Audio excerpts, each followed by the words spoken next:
দিনক দিনে ইহঁতৰ উৎপাতবোৰ চৰি গৈছে। এই ভিডিঅ'টো চাওকচোন আপোনালোকে। হিমন্ত বিশ্ব শৰ্মাৰ নামনীয় ক্ষমতা বিস্কুট থৈ দিছো। নামনীয় ক্ষমতা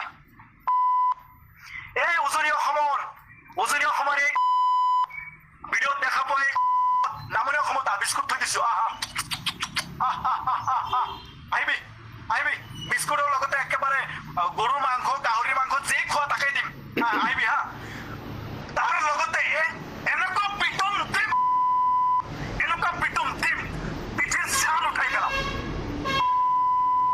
উজনি অসম তোৰ দেউতাকৰ নেকি? উজনি অসম তোৰ দেউতাকৰ?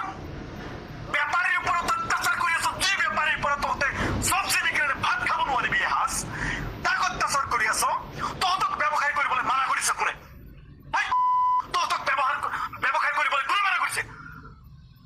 তই দোকান দি, তই চব্জিৰ দোকান কৰ, তই কোনে মানা কৰিব? অত্যাচাৰ কৰিব আহিছ। হিমন্ত বিশ্ব শৰ্মাৰ বিস্কুট খাই তহঁতৰ তেল ধৰিছে। তেল যদি দেখাব আছে নামনীয় ক্ষমতা, ইমান বাপৰ বেটা যদি হোৱা নামনীয় ক্ষমতা, জিভা ছিঙি দিম। যি কৈছা যে বস্তু পাতি গোটাই ল, তাত জিভা ছিঙি দিম, কাটি দিম জিভা।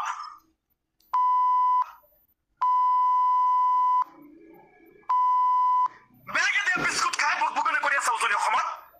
তই কোনে অধিকাৰ দিছে? কোনোবা দোকানীক তই অত্যাচাৰ কৰিবি?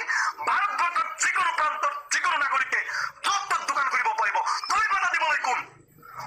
এই পাখণ্ডটোৱে অকল আমাৰ মুখ্যমন্ত্ৰীকে অপমান কৰি এৰা নাই, ই আমাৰ সমগ্ৰ অসমীয়া জাতিসত্তাৰ ওপৰত এটা প্ৰচণ্ড চৰ মাৰিছে।